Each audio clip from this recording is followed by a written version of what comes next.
All right, everybody, pick yourselves up, dust yourselves off. Let's do a show. Let's do a show. Man. A day. Pick yourself out of the mud. What was yesterday? Get up. Yesterday was sit in the mud and just sit there crying. Exactly. Just wallow in pity. Today's get up day. Get up. Yeah, get up. Get back in the gym. Get back in the lab. Get in the lab. What is, everybody? Welcome to the DNVR Nuggets podcast. Let's go. Presented by Bet365. Now go to 365. That's exactly what DNVR 365. You drop my number. Whatever the moment. Never ordinary 365. We're coming to you live from the Xfinity Studio. Get them up, boys. The Xfinity Studio. You know, lock in that 5-year deal. Nuggets had practice today. It's been a while since they've had a practice. I mean, I guess they had it right after the All-Star break. Those felt like fake practices. This was we have to get back in here and figure out what's going on day. Yeah. And I'm very curious to hear what they had to say from one Brendan Vogt. But also, the Spurs we haven't talked about the Spurs very much. Spurs. Your Spurs might actually be more legit than we've ever given them credit for. I'm marking it down February 24th. I'm buying the Spurs. Okay. We're going to talk about what that means for seeding in the West. And then lastly, what are the stakes for the season? It's our big topic. Some might look at this and say, oh, things are going down, and now the doomers are doing all the stakes. What's at stake here? But I actually feel like it's the time of year to remind everyone there are stakes that are not just about this season, but beyond. So we'll talk about what might be at stake for the Nuggets as they try to figure this out in the home stretch. Brendan Vogt's here. What's up, guys? Very excited to be here on an off day show. And going to the arena is a real privilege. Yeah. And every now and then you realize I haven't been with the fellas enough. I know, I've man. been hanging out at the HQ.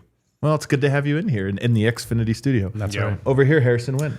You're totally right, man. I mean, Monday was definitely a day for me to not think about the Nuggets at all.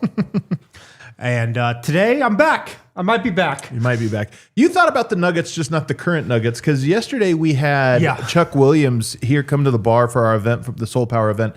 I got to say, man, that thing was so awesome. Shout out to all of the people that showed up, especially the old timers. And I say that with affection. They all kind of giggled when I called them old timers. But we had a bunch of people in the bar last night for that event. Chuck Williams, former player, played in the 70s, early 70s and mid 70s for the Nuggets, and shared some stories about the ABA. And some of the old timers, man, firsthand accounts. Yeah. Firsthand accounts about what it was like. Games in the Denver auditorium, which I had to look up where that even was. I don't think it's a basketball court anymore. It's an actual auditorium now. Where is it? It's the Buell Theater? I think it's I like thought it was right 13th and Champa. Yeah, but that would be right there where the Performing Arts Center is, which is yeah. weird to think that was once a stadium. Right.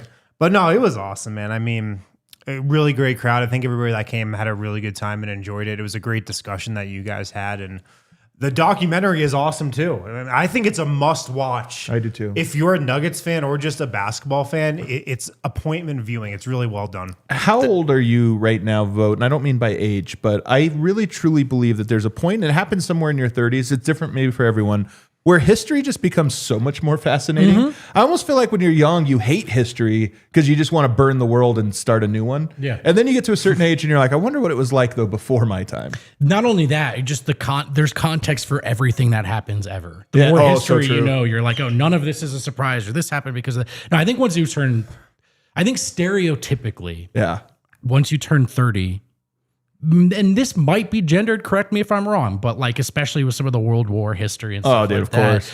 I do suddenly find myself more interested. There's no doubt about it. But the story of the Nuggets history, man, I mean, here's one thing I'll just kind of tell you that came from last night. The 1976 Denver Nuggets and the 1977 Denver Nuggets, kind of a historical and important team. They were very instrumental in the evolution of the league. For one, they had an all-star team. They had Bobby Jones, Hall of Famer. Dan Issel, Hall of Famer. David Thompson, Hall of Famer. Ralph Simpson, leading scorer in ABA history all time, and an all-star, historic. Coached by Larry Brown, assistant coach Doug Moe, Hall of Famer. Doug Moe, Hall of Famer. And they had one other coach, I believe his name's Hamlin, who went on to be a Hall of Fame coach as well. All of that while also hosting the first All-Star game and slam dunk contest that year. Then they go on to lose to Dr. J in the finals. Probably should have won. The following year, the NBA-ABA merger happens, and what do you know? The Nuggets are one of the best teams in the NBA. In the first year post-merger, have multiple All-Stars, and then end up taking the Blazers to a 7-game series. That's, of course, the famous Blazers year with Bill Walton when they won the championship. So you talk about a 2-year spread when the game was evolving, and the Nuggets were at the heart of it. And it's just wild to me that really prior to the last week or two, I knew like the overarching part of the story. Dunk contest happened in Denver, blah, blah, blah. Nuggets had these guys. But I had no idea it was like, no, this was actually essential. They were the warriors of the ABA-NBA merger area, the Golden State Warriors. Yeah. And I mean, I think it's kind of a failure of the league and even the Nuggets a little bit not to make this a bigger part of their history. I mean, this is such cool stuff.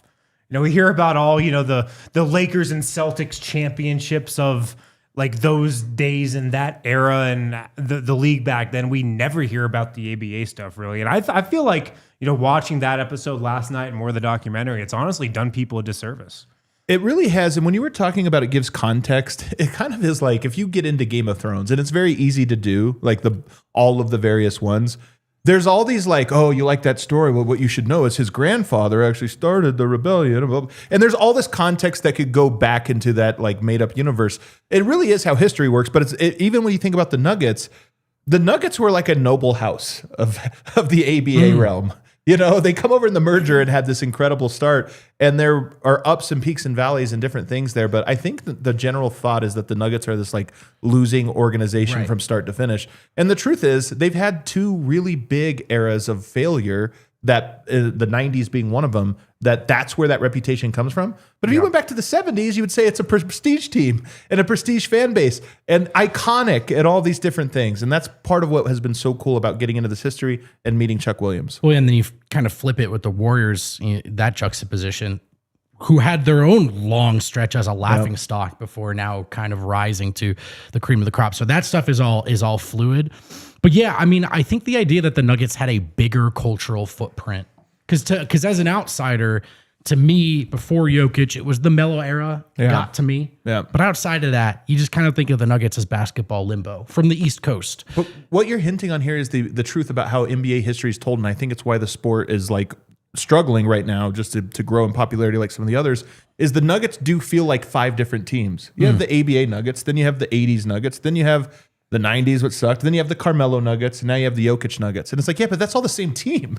That's all the same through line. It's just there's no connection between them. And that when you see it, you're like, there is a connective tissue to this sort of broader story. It just hasn't been told in that way. That's a really good point. And I think that is, I guess, at the heart of people who want to see what Wynn just described, which is, I think, organizations themselves even making a better effort to connect themselves to that history. Because I do think, look, when I was go real coastal bias on you, like the first Yankee Stadium, I remember the first time I walked in there and you're like, you can feel all this history. Even Staples Center, like I hate the Lakers, but you walk in there, you feel the weight of it a little bit. Are you talking about Crypto.com arena? I'm sorry, yeah. Okay, yeah. Correct, I guess that's dead now. There was once a time when you walked in there and really felt the history of it, and just that, like, this is an organization, that matters in this league and culturally. And that is more true of the Nuggets across their history than it felt to me when I first got here. Yep. Yeah, they got to do a better job for sure. I actually think it's what would grow the fan base, man. Like, it's not just for the old timers. Young people also are like, oh, that's cool. We had the dopest player of, one of the dopest players of the 70s. People have no idea. I mean, I know David Thompson was at the tail end of that era we're specifically talking about. Not really. He kind of is half of it. The second half of it. Most Nuggets fans just have no idea how cool David Thompson was and just how big of a superstar he was. Yeah. And that is just, I mean, and I didn't until the last several years. Yeah. So there's just got to be way more attention paid to those eras and those teams. One of the coolest guys we've gotten to meet doing this. He just like rated. Some guys are just cool even though they don't do anything. Yeah. You're like, he's just cool. I don't get it. Most people have no idea. Enough about the old Nuggets, though. Let's talk about the new Nuggets, and they're in a slump right now. They did hold practice today. We'll do this in this segment and the next one, but we have some time here, Vote. Just what was the general mood and temperament? A little bit more serious. A little bit. I hope so. Yeah, I don't want to say it was sky is falling. I don't want to say folks were angry or the tension was thick, but there's been a kind of there's been a sort of quiet belief in them all year long about like what they're capable of, especially as they're healthy. I think they've been willing, even in the media and publicly, to kind of kick cans down the road or deflect concern here or there. Today, it felt like a little bit more of kind of accepting that things are not where maybe they should be. Christian and Julian used the words urgency when they spoke. But we'll start with David Adelman. We spoke to him about just that very question. Is it time to feel a little more urgent about this? Both he and Jokic don't get too high, don't get too low kind of figures and leaders. But is there a time where it's appropriate to maybe get low and feel that sense of urgency? Adelman said, quote, "It's a big picture. I mean, we're 36 and 22. Basically, we're tied for the 3 seed. Yeah. And you have to look at that too. You're going to go through ups and downs throughout the season. This has been a down period for us. We played good teams for 3 quarters and had 1 outlier quarter. So we're just trying to be more complete." But he said, look, there's always pressure, but I think the appropriate thing to do is to just try to learn from each day. So again, he's still kind of more in the sort of, I guess, X's and O's pragmatic kind of mindset, and less of a raw, like really got to rally the base mindset, I would say. So this is the most interesting answer of everything I saw today, which was basically him saying, yes, it's time to be urgent, but also step back. Everything's fine. Nothing, what is it, the line of Lebowski? Nothing is F, dude. That's kind of what he's trying to say here. I'm so curious if that's the right tone. I don't know. I think it's the right answer, and it's kind of like the only answer he can give, because it's about health, a lot of this. And it's about, can we get everybody back with enough games left to actually see if this team is who we believe they are. Yeah, but when he starts this by saying, look, we're the 3 seed, why should we be panicked? They are the 3 seed. They're 1 game out of being the 7 seed. I mean, they are the 3 seed, though. And I just think if you take a larger picture perspective, because I think that's what he's trying to do here. If you take a big picture perspective and you think about, all the injuries, yeah, being the 3 seed is good. But then again, at the same time, if you really focus in and dig in, there's all these little things that get you really concerned. So it's probably the right optics, but I've got to think deep down, there is more concern about the little things that he's letting on. I also don't know if I would agree that they've played 3 good quarters and had outlier quarters, because I feel like we've been frustrated for large portions of the game. I mean, some of these have not just been 4th quarter collapses. They've been 1st quarter struggles that, use some things. It does seem like he's reluctant to kind of look. There's all the factors in play as to why some of this is the way it is and inconvenient, the injuries. And then there's the kind of the effort part of it, right? What you might expect Malone, just as an example, Michael Malone, to kind of quickly come out and drop the hammer on. It seems like as we've tried to extend opportunities or invitations to Adelman to do that through the media, he always catches himself, right? He doesn't really seem too eager to drop the hammer on these guys just yet. He seems far more interested in understanding the factors in play, explaining some of the factors in play, and kind of maintaining this pragmatic view over what's not working for them as a basketball team. He does not seem eager to kind of just drop the hammer and say, these guys have to play harder. And that's what somebody in the chat says, what does he gain by saying we're in a panic? It's not about that. I do think that a difference between he and Malone is in these moments, Malone would have almost like an edge to him. Like, this is who we think we're going to be for the rest of the year. Blah, blah. Yeah. And sometimes he would play that note in the wrong times, we felt. 100%. But this one feels like an obvious right time. But here's the flip side of it, Wind. David Adelman has said that part of his core belief becoming a head coach is, I can't be Michael Malone. I have to be myself. I can't be any of the other coaches. I have to be true to my nature. And I just think his nature is constantly getting into his mind to think about how to solve the problem, not getting into his gut or his emotions or any of that. And so it's almost like, can he even be a fire and a piss and what do they say? Piss and fire. Can he even be that? I don't know. I don't know what the correct phrase is right there. I don't know if he can either. It's not a role he's comfortable in, I don't think. It's not a role he wants to play. And I think in a lot of ways he is trying to be the opposite of Michael Malone in that approach. I think he also saw for the last 6 seasons, however long he's been on the bench under Michael Malone, how that was done and how it affected the team and all that. Right. And I've got to think he's thinking about that as well. It's so interesting because, I mean, over the last several years, we've talked about a lot when Michael Malone was the coach, how his anger and how pointed he is with some of his comments and his overall temperament, how that carried over to the team. Yeah. And it made them on edge. Yeah. And we criticized him for it. Right.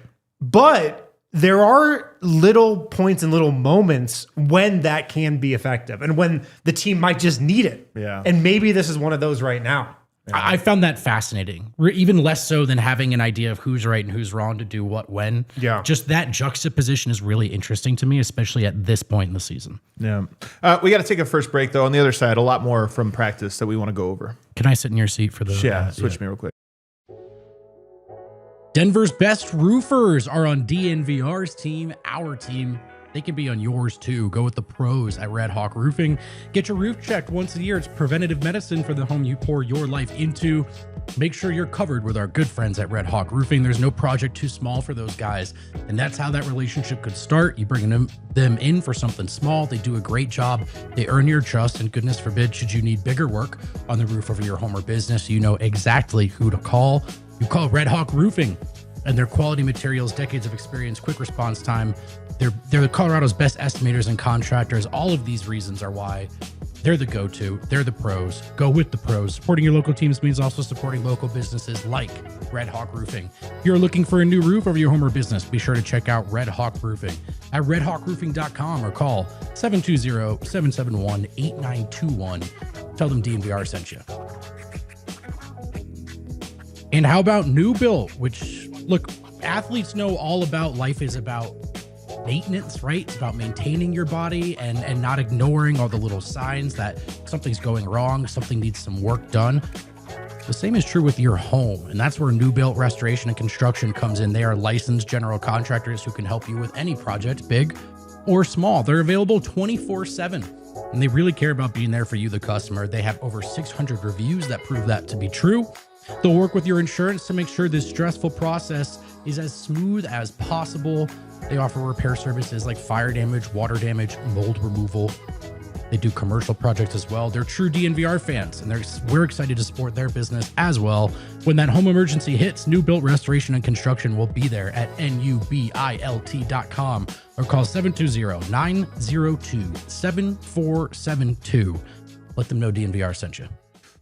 All right, back here, segment 2, DNVR Nuggets podcast. You might have noticed that we're a little bit earlier. This is our new time slot. We're going right at 2 o'clock Mountain Time, probably for the rest of the year, I would assume, will be our off day time. So set your clocks accordingly. It's only 15 minutes earlier. It shouldn't be that big of an adjustment, but it might be a small adjustment. Small adjustment. Very small adjustment. Vote. Let's go back to practice. What else? There's a very clear directive, a very clear line from David Adelman to the fellas right now, and you may have picked up on some of this in their quotes. They need to be more physical on defense. The players have said it. Jokic has said it. The guys who do it, like Bruce and Spencer, have talked about it. And Adelman's talked about it, really going back to, I would say, training camp. It has not quite yet manifested. Adelman had this to say on the defensive issues. I thought Golden State, some of those clips we watched today, they started their offense at the elbow, and nobody had touched anybody up to that point. And that led to a lot of off-ball movement possessions for them. This is the one where I think it's true, and I know there's some more quotes in here about the physicality, but I also feel like it's been brought up. Oh, you know what I mean? This is one where I'm not Nuggets like, have needed right. to be more physical on defense for 3 years. Yeah. No, and that's an interesting. Is that just personnel? Did you just happen to collect a group of guys who are reluctant to do that? Is that one of those things that kind of reflects the personality of your best player and his play style? I'm just curious why this is such an ongoing trend. Well, I think part of it, I wonder, is Jokic can't be that out on the perimeter. He is physical inside. He does a good job of using his body. And your defensively. guards really have to be the ones that set the tone physicality with physicality. There is a weirdness, though, too. Like, we're all built around Nikola. And I think it's something that players have to accept. This is the best the Nuggets can play.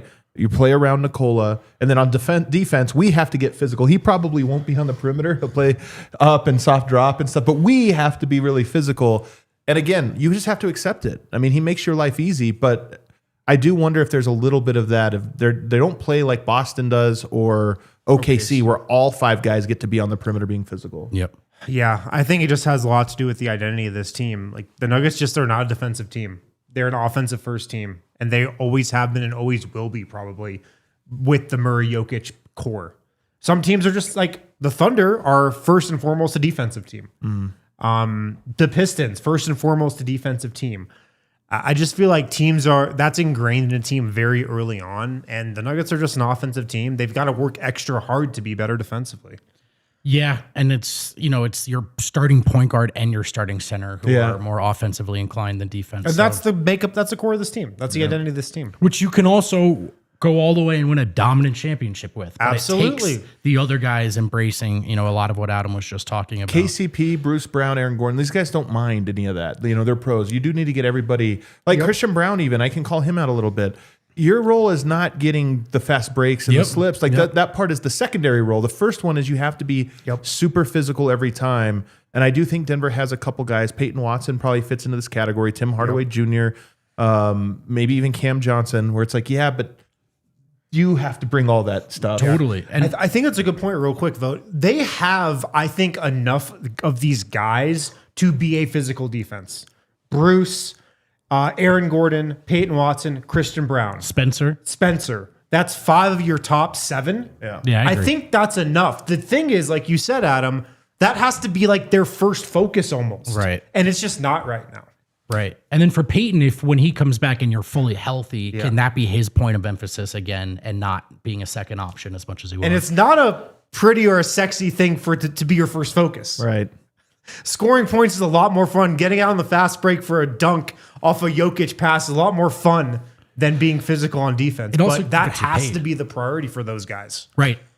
And Christian too, because it got what you just mentioned, the more fun stuff, got Christian $125 million. Correct. Yep. This is the hard part about it. Tim Hardaway Jr., he's like, man, if I keep making these threes, I probably get a good contract. Well, Peyton Watson. I don't know. Peyton's month with the ball in his hands where he was tremendous offensively, a little bit of a drop off defensively, made him a lot of money, right? One way or another. So, but I say that to say, Christian is a guy now, all right, you're healthy. The contract's going to be there. The money's going to be there. Now you have to embrace the dirty work. Yeah, I think that's good. What else?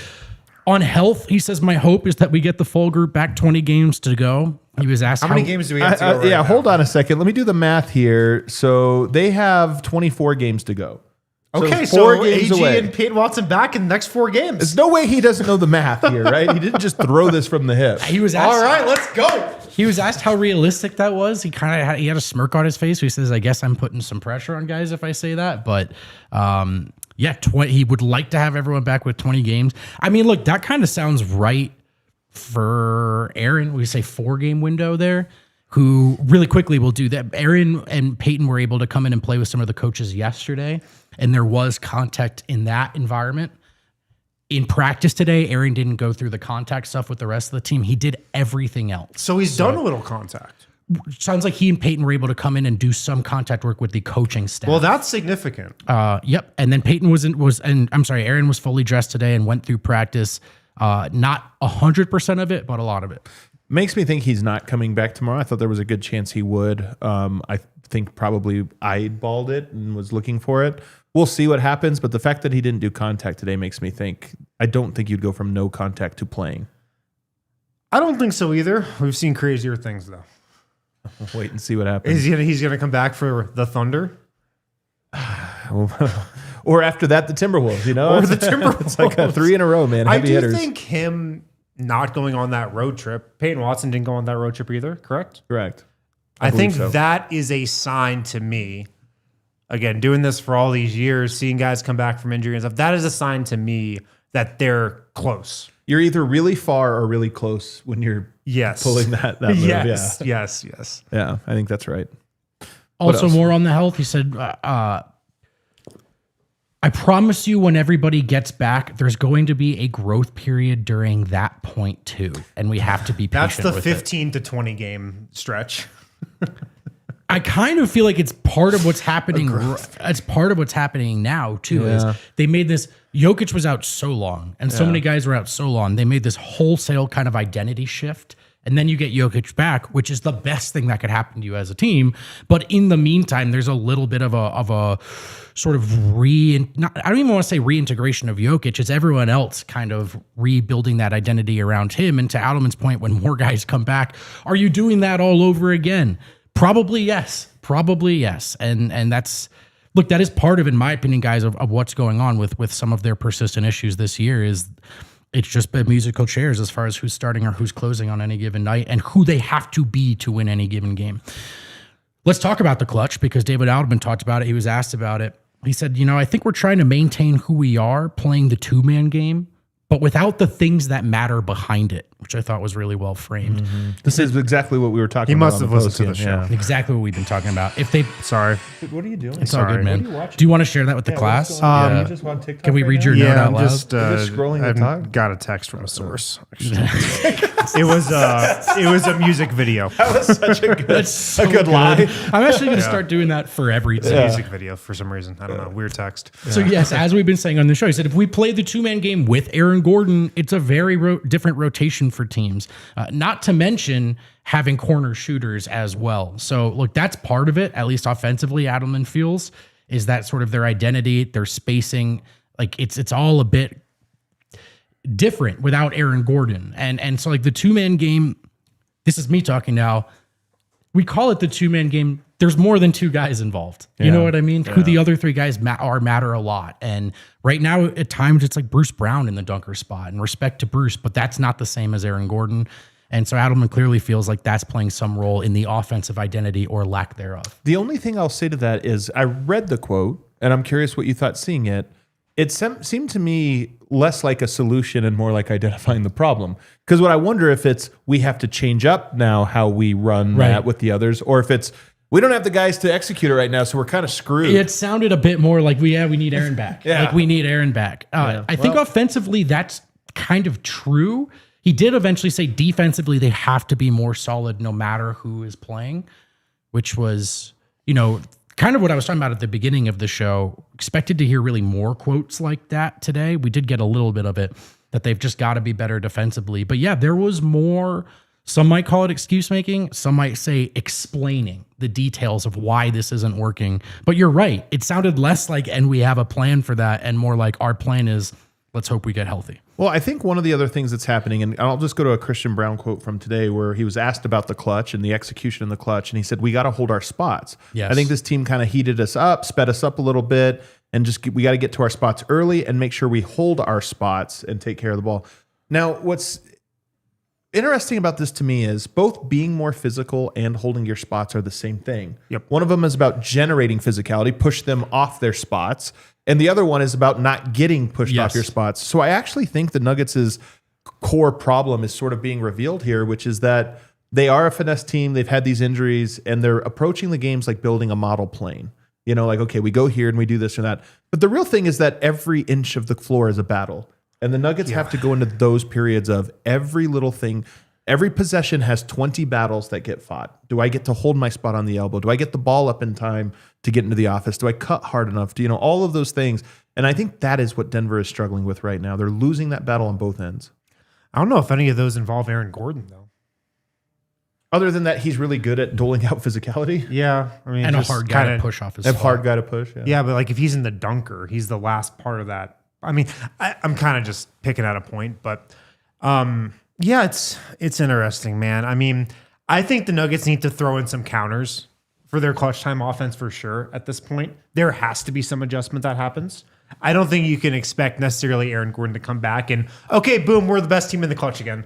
Yeah. I don't think you can assume that. I think David Adelman needs to build in some counters and some adjustments because let's be honest, the two-man game is elite. It still is. But it's also been what the Nuggets have been going to in those moments over the last 5 seasons. It's heavily, heavily scouted.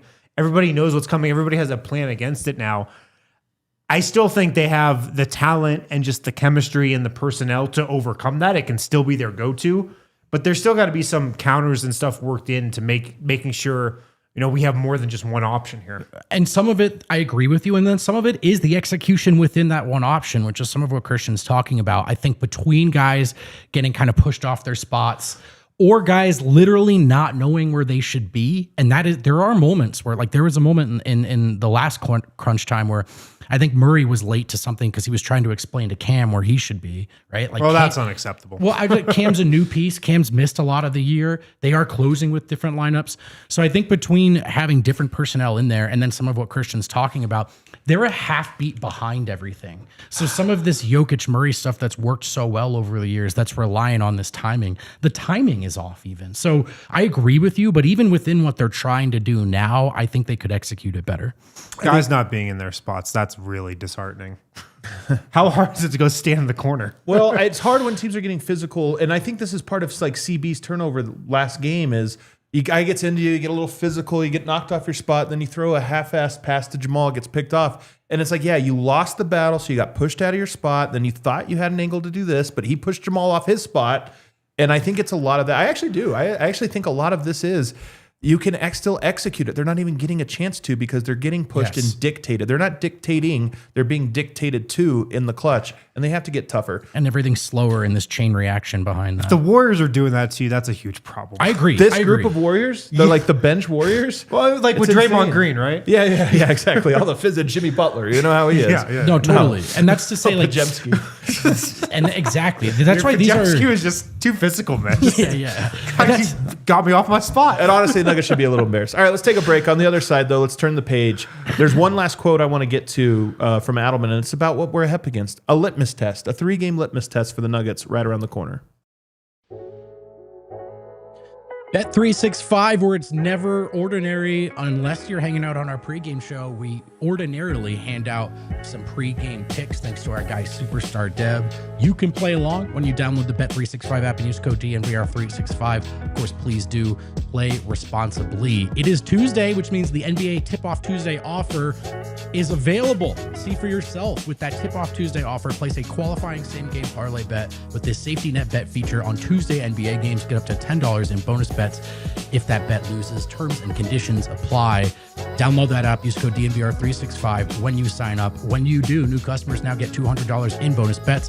When you bet $5, win or lose, sign up. Use that code DNVR365. Deposit $10. Place a bet for $5 to get $200 in bonus bets if your bet wins or loses.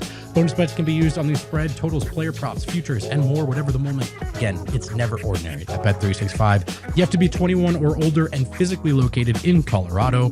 Please do gamble responsibly. If you or somebody who knows the gambling problem and wants help, call or text 1-800-GAMBLER. Terms and conditions apply. And Toyota, longtime friend of the program, in fact, the official vehicle of DNVR. Trucks have always been a part of Toyota's DNA for generations. They built those durable legends, destined for greatness, perfect for Colorado. That's also a perfect description of Nikola Jokic, as it just so happens.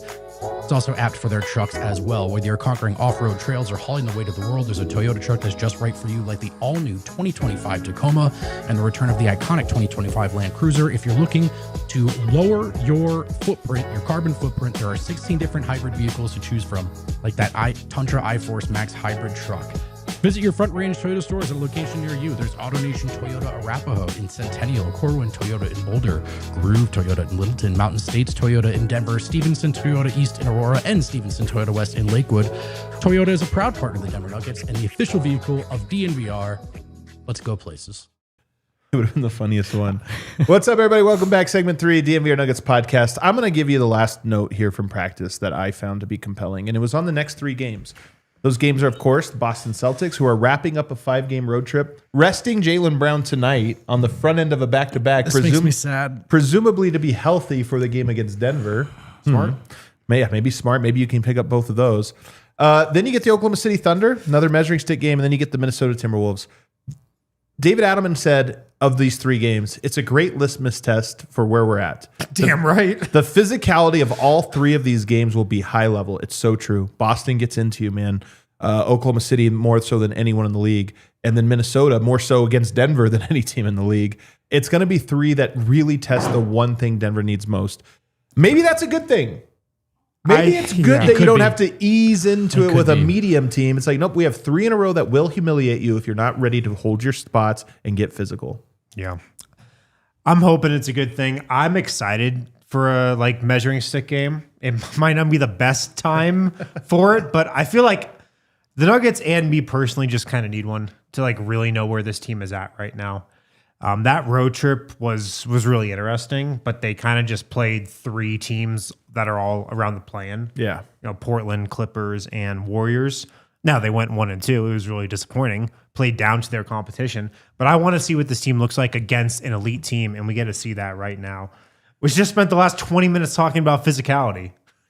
We're going to know, I think, pretty early where the Nuggets stand in that against Boston. Yeah.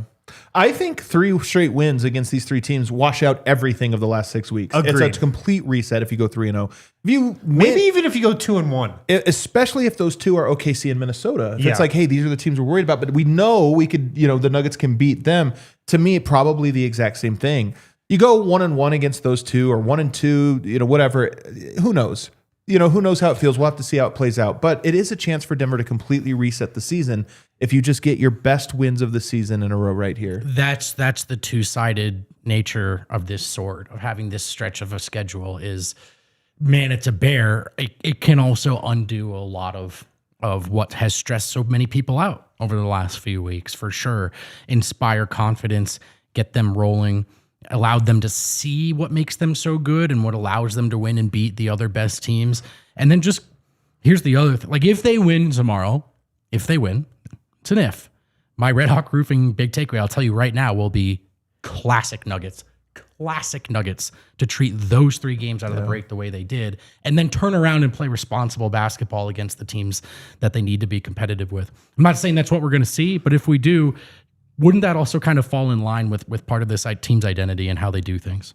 Do you make up your Red Hawk Roofing big takeaways before the game? Yeah, what? What? Wow, this is... You don't watch the game and then analyze it? Can we all start doing this? Yeah. Wow. This is weird. Just letting you know now. Just letting you know now. Controversial. It'd be so funny if they lose by 35 now.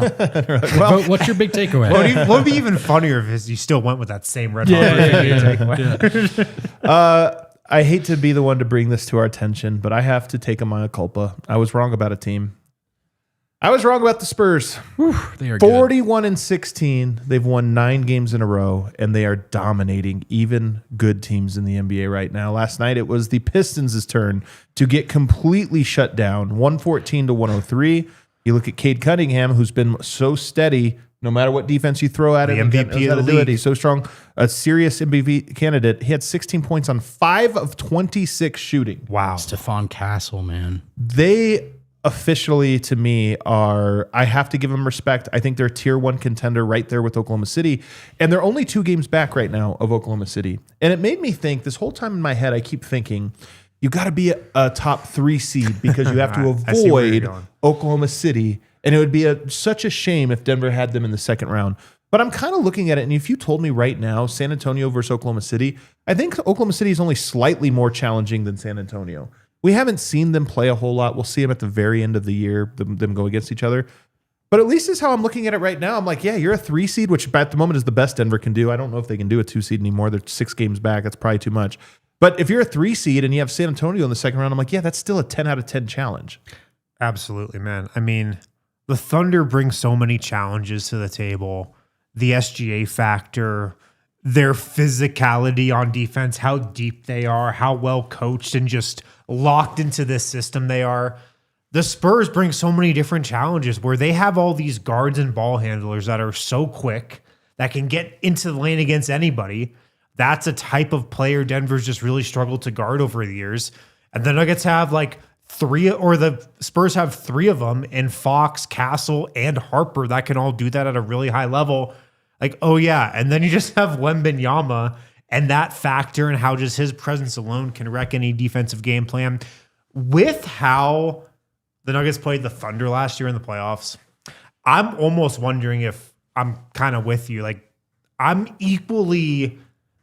not scared, but I think either of those opponents are at a similar level of difficulty in a playoff series almost. I would still say the Thunder are a slightly more difficult matchup, but they're both going to be really tough opponents. I'm not sure if I'm not sure it's a difficult matchup, but they just are objectively less experienced, which matters. That's a bit. I think that matters a lot. I think the Thunder are a better team.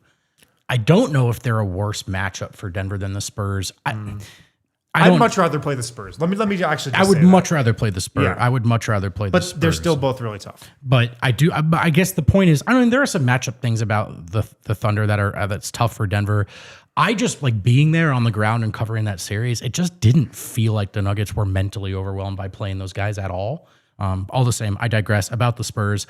I do think they're a bit too early. I think it's that classic easy criticism for a group where they're at of just, do they have enough experience? Like this group needs to lose a playoff run together probably before they can go win one. Having said that, that doesn't mean they're going to lose the first round. They're going to be a tough out. They're legitimate contenders. And I've said it all year, but I think Mitch Johnson is coaching about as well as anyone in the NBA, especially when you consider that Wemby missed some time too. They're really good. And, we just talked about the dynamic of having a guard and a center out there that are offensive fulcrums at the same time. They can play Castle and Wemby at the same time, which is just an incredible kind of defensive lineup and ingredient. So they're really capable. They execute in the clutch. I do think experience is the reason not to pick them yet. I just look at it, and I'll put it this way. Maybe I'll reframe it. The 3 seed feels slightly less important to me right now than it did maybe 3-4 weeks ago, just because I think those two are both tough. Now, the difference is if you're a 4 seed, you're probably playing like the Timberwolves, although it might be the Lakers, who knows.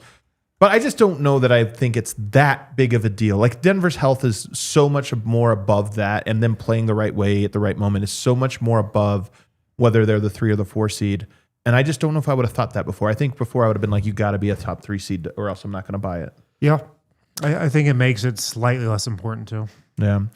Let's move on now, though, to the big title question of today's show, which was, what are the stakes of the season? And you get into the middle of a season and you don't have the perspective you had going into it. Things change a little bit. Sometimes it gets clouded. But I just want to reiterate one thing. I think this season is championship or bust. I don't think there is a sentimental win the Nuggets can get. Man, they made a run to the second round or even third round and came up short, but what a run it was. I think this is a year that you look at and say, yeah, the expectation is championship or bust. We felt so great about that for the first 2 months. Right now, it feels like, what can they do? But no, you can't let this opportunity go.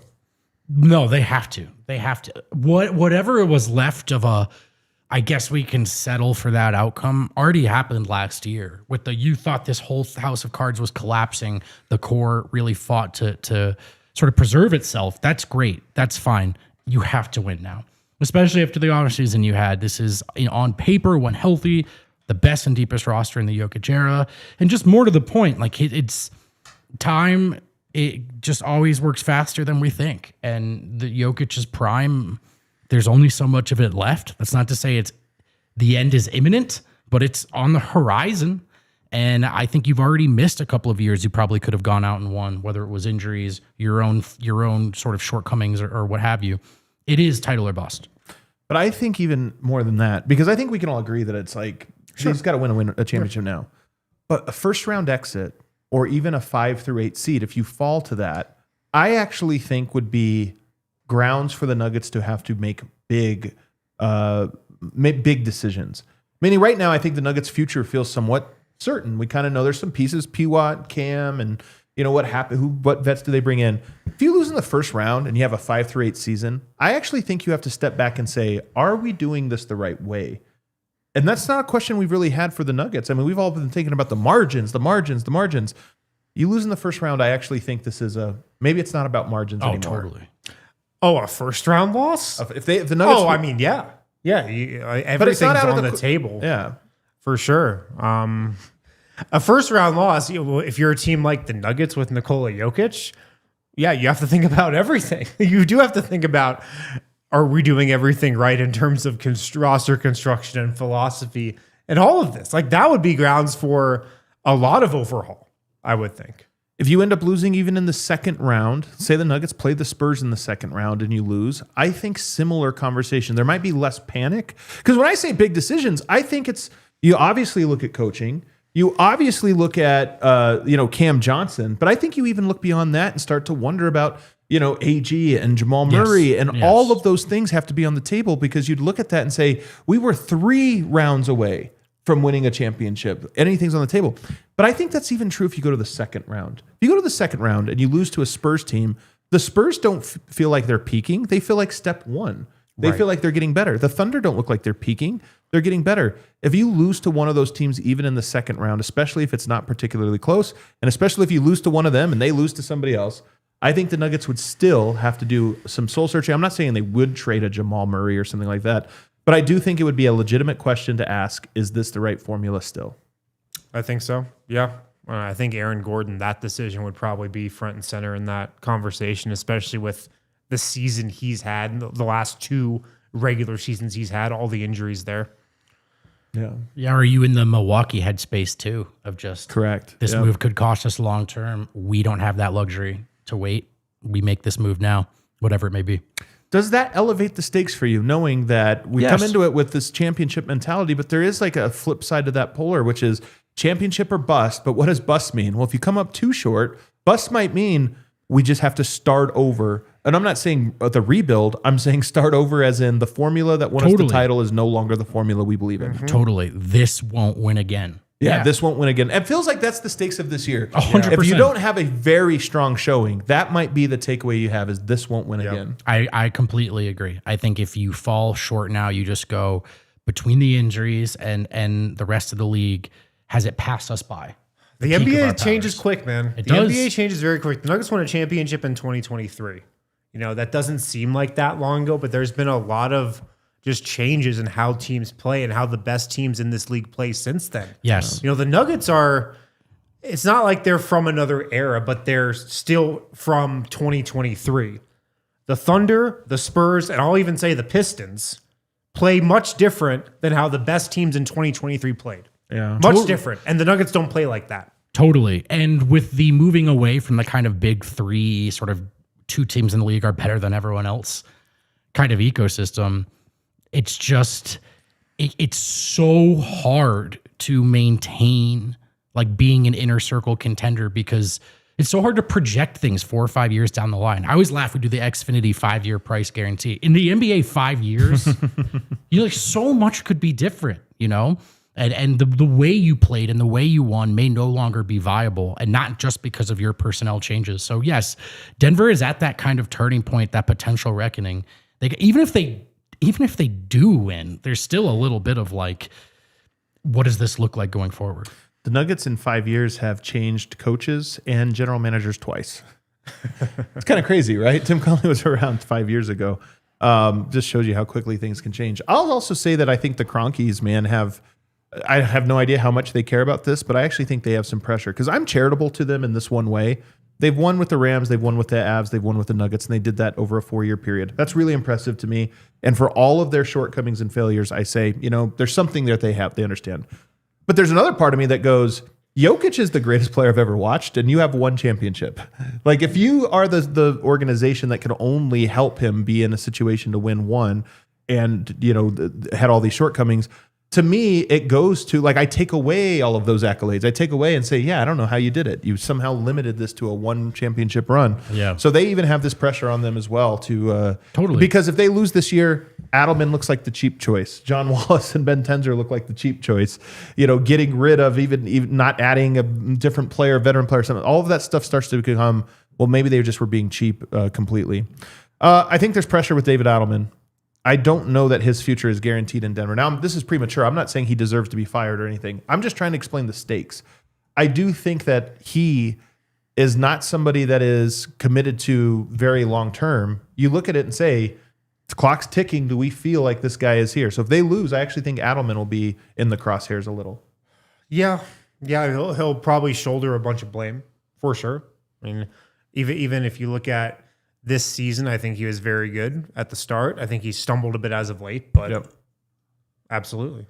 Versus if he wins, he'll have a head coaching job for the rest of his life. True.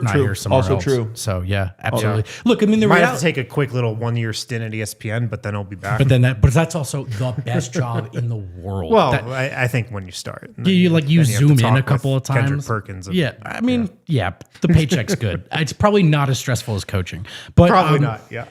It is kind of, look, the reality is if they do fall short, like you just said, you look at the Adelman thing and you go, wow, first time head coach in the middle of Jokic's prime when you really needed it. I'm not saying it was a bad choice, but those are the optics if you fall short. There's also just the question of title rods the rest of the way. I think part of why this season is starting to feel some weight. Like this season, I think was not very heavy in the early go. Part of it was they were playing so well, and there's new pieces and new storylines, and it's fun. Now that we can see the finish line, and we can 24 games, it's going to go like that. We're going to be, it's going to be really quick before we're in full on battle mode. But the title odds the rest of the way is what gives us this weight. Is it really did feel like coming into the year the most optimistic I had been.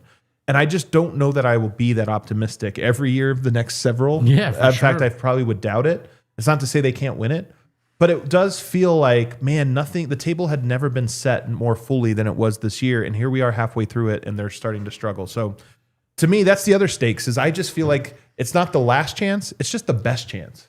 Yeah, it's actually tough to envision the Nuggets having a more talented roster in the remaining Jokic era than this season. Could be differently talented, but it's hard to imagine more talented. Like top to bottom, depth 1 through 10. Yeah. And again, we're talking about the stakes, and there are potentially positive outcomes here as well, which is you go out there and you play your best basketball against these three teams, and then important guys come back. You are right back in the swell of belief about what this group can do. Mm-hmm. But it has been enough consecutive performances in a row or enough common denominators in their losses for you to just go, we need to see it again before we don't want to talk about this team hypothetically anymore. Nuggets are already favored by 3.5 points tomorrow. Really? Yeah. The Celtics. Really? Celtics are on a second night of a back-to-back. They're in, and it's the 5th game of a 5-game West Conference road trip. Always the toughest one. So that you have a team that'll play tonight, fly to Denver, sleep, get up and play that game with very little prep. And you're on the end of what you would think would be a little road weary. And then on the other side, you have Denver, who had 3 days off leading into it. And I know we always joke about this, but here's the thing that I think makes a difference. Adelman talked about game planning for tomorrow in today's practice. Mm-hmm. It wasn't just working on broad general things. It's that they are treating this as we had a day to prepare for the Celtics. We know their tendencies. Yeah. I just feel like this is I don't want to call it a must win, but I do think this is a game that Denver just should win. As good as Boston is, you should win with all of those advantages I just laid out. Do we want to make that our Xfinity X Factor? You know what? I think this is the X Factor. The schedule turns out to be our Xfinity X Factor. The Nuggets have the table prepared for them to go in to Denver tomorrow night and beat Boston down. Yeah. I agree. That's a great Xfinity X Factor. I think it is too, man. This is a big game. This is a big game we're talking about stakes. There's a lot at stake because the schedule coming up is daunting. OKC, Minnesota. The Nuggets have the toughest schedule remaining in the NBA. I will say that most of that has to do with the next 10 games. They have a really tough next 10 games. Well, a lot of that has to do with the fact they're playing the Thunder 3 times. Yeah. But they're the toughest opponent in the NBA. Yeah. So, I mean, you are right, Vote, what you were saying earlier. They take care of business in these 3 games. It erases all of the negatives or most of them. Yes, it alleviates concern. It reinstills that confidence. I also think the Vooch trade may have helped Denver in this matchup. I think the Vooch trade may have helped Denver in this matchup because on one hand, as it was, they didn't have a lot of size. You could expect Jokic to punish them. On the other, they can go 5 out. They can attack mismatches the way Boston likes to do. And when Denver upset Boston last time, they didn't have Jokic. They were going smaller. They were more switch heavy. And ironically, kind of just not talent-wise, but matchup-wise, better suited for that version of the Celtics. But 2 things have changed. Jokic has come back, and now the Celtics have added Vucevic, who I think gives Jokic someone to cover. Yeah. That's a little bit easier than the 5-out thing. Look, Vooch is a good offensive player. And but you're right. It's a little bit better that way. And also, historically, Jokic is kind of underwhelming against Vooch. In his last 2 games against Vooch, 36-18-13, 33-12-14. So maybe they stopped staying up all night playing Counter-Strike. Maybe. Night before games. So I kind of think that for Denver, I like this version of the Celtics more. I predicted that the Nuggets over this stretch here would still be inconsistent, but that still implies that they will win some of these games. Dropping that Golden State game was a surprise. You win a couple of these next ones, but don't win all of them. It's kind of what I expect. Honestly, think Denver goes 2-1 in these next 3 games. 2-2 in the next 4 because you get at Utah on the second night of a back-to-back after that. And then you enter what is probably statement weeks, I would call. Yeah. Where you enter this 7-game stretch where they're all tough. If you can get out of this 4 games 2-2, that's kind of what I expect. I don't think we'll be happy, but I don't think we'll be mad. I think we'll see a little bit of signs and nothing will have been proven yet. But if you can go 3-0 in this next 3 games, to me, it would completely reset how I feel about the team. Completely. Yeah. And I mean, I think, you know, David Adelman can even be a Xfinity X Factor too, coming up here tomorrow and in this stretch, because I think he's gotten a little out of sorts, you know, just with the lineups and just some of his late game decision making. Over the first, you know, half of the season, I thought he was great, but I think he's also like desperate for Aaron Gordon to get back too. I just think Aaron Gordon being back would give him a lot of comfort in terms of who he's playing late in games. Now he's going to come back under a minute restriction, which throws a whole nother wrench into those plans. But just having Aaron Gordon's presence, I think will just help David Adelman out a lot. If he's back, man. Yeah. If he is back. I will say one nice thing is I do think Jokic is back. The last 2 games to me have been very impressive from him. Oh, yeah. It's not to say he's been perfect, but I do feel like he's himself. He's himself. Yeah. That was our X Factor presented by Xfinity. Imagine that. You can let us know in the comments below what your X Factor is for this upcoming stretch of games over the next 4. They do have a good schedule. I will say that. There's a nice rhythm to it. We always know this team loves a rhythm. They play every other day here coming up for the next 3. That's nice. something to me. No? Am I reaching? I think they'll still find a way to complain about it. Think about how, well, they'll complain because the game teams are tough, but think about how seldomly they've had that schedule. I mean, it's been a lot of back-to-backs lately. Yeah, they won't have one for at least a week, which isn't that long, but it is. At least a week. At least a week. I don't think they've had a week without a back-to-back for a while. Can I say one thing really quickly that bums me out? Boston is resting Jaylen Brown tonight, because they might be able to beat Phoenix without him. And then they're going to play to try to get the Denver game as well, like you said earlier. Yeah. In 2023, there's not a chance in hell it would be that way. I know. They would rest the Denver game every time because there's no chance you're winning that game on the last trip of your road trip. That's a good point. Right now, it's winnable. Boston actually has a lot of things to play for. They're like sneaky climbing the standings. They're 2 games up of the New York Knicks, so I do think they're looking at every game as, hey, we can win everything, be a 2 seed. Totally. Be meaningful to us. They might win the East. I hate this. They really might win the East. Detroit looked a little vulnerable against physical defense. Detroit looked vulnerable against the non-Jokic Nuggets. Detroit's good. We're not going to what we're not going to do is sit here. Okay. No, they're very good. They're good. They do all the things we just talked about. They're so physical. I know. You know, they do they win their spots. It goes a long way. They have the MVP. I know. I will say I think Denver will do this regardless. Even if the Denver doesn't show us anything between now and the end of the year, I still think they'll do this in the playoffs. It's part of what's so maddening about them. I just want them to do it now so we can see it again. Me too. We have a super chat, Kale. A single super chat. David Myers, QTF. Shout out. Bro, this was our Myers. super David chat Myers. today. This was our super chat today. Chat was good today. A lot of good conversation in there. It's so funny, man. We measured, do 5 shows a week, as everybody knows. You know, we have to pick an off day during the week if we have shows on the weekend. We definitely did not want to do a show yesterday. No, we did not. I did not want to do a show. That was a clear day to take off. Yeah, we actually audibled to take it off. Yeah, you didn't want us to do a show yesterday. Yeah, we're like, I'm sensing what the chat is giving me. Yeah. They do not want us to do a show on Monday. We got to come back Tuesday.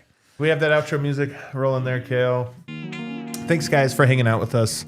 It's possible a new Nuggets season starts tomorrow. If you're skeptical, I don't blame you. But it is a good test, a litmus test, if you will, against the Boston Celtics. One thing I will advise you is don't sell your tickets to a Boston fan. One of those games that I hate every year because there's all these Boston people. Yeah, if you're on the fence about going to that game, please go. It's just the worst time. Or just don't go and keep your tickets. That too. Yogi Doke E. Hey guys, random question. Why does Yoke grab and rotate the ball after opponents shoot free throws? Is he trying to flatten it a bit for the next shot? Good theory.